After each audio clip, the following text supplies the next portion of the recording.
On est en compagnie de Malik Hadouk. Bonjour Malik. Bonjour Fabrice. Malik Hadouk, le directeur des gestions diversifiées chez CPRAM. Malik, une semaine chargée la semaine dernière, on a vu ça. Et puis cette semaine aussi, on attend les banques centrales qui continuent après Mario Draghi jeudi dernier. C'est au tour de Janet Yellen du FOMC plutôt de s'exprimer. Ce sera mercredi prochain. Pas de changement à attendre. La hausse des taux pour le mois de juin est une quasi-certitude. Maintenant, il faut s'interroger sur les futures hausses de taux. Est-ce qu'elles sont encore d'actualité ou pas? Puisque là, il y a débat entre les investisseurs et la Fed. La Fed pense pouvoir accélérer cette hausse des taux. Mais en ce qui concerne les probabilités sur le marché, elles ne sont plus qu'à 30% pour le mois de septembre.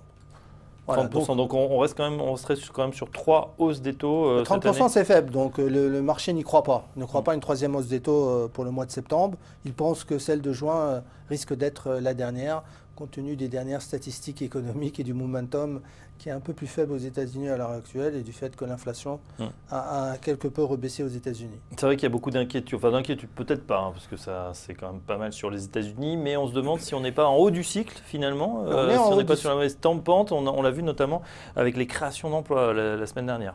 On est proche du haut du cycle aux États-Unis, ce n'est pas le cas en zone euro où on pense qu'on est plutôt en début de cycle. Donc il y a une déconnexion entre les deux zones, mais ça a toujours été le cas. Donc aux États-Unis, tout le monde escomptait que la relance prônée par Trump lors de son programme avant les élections pourrait entraîner une accélération de la croissance des États-Unis. On sait maintenant que ça ne sera débattu, et encore, on n'a pas de certitude qu'au mois de septembre, donc tout ça entraîne un peu de retard. Et c'est vrai que les statistiques récentes aux États-Unis ont un peu été déçues, pas tant au niveau de l'emploi, c'est plutôt au niveau de la consommation, de l'investissement.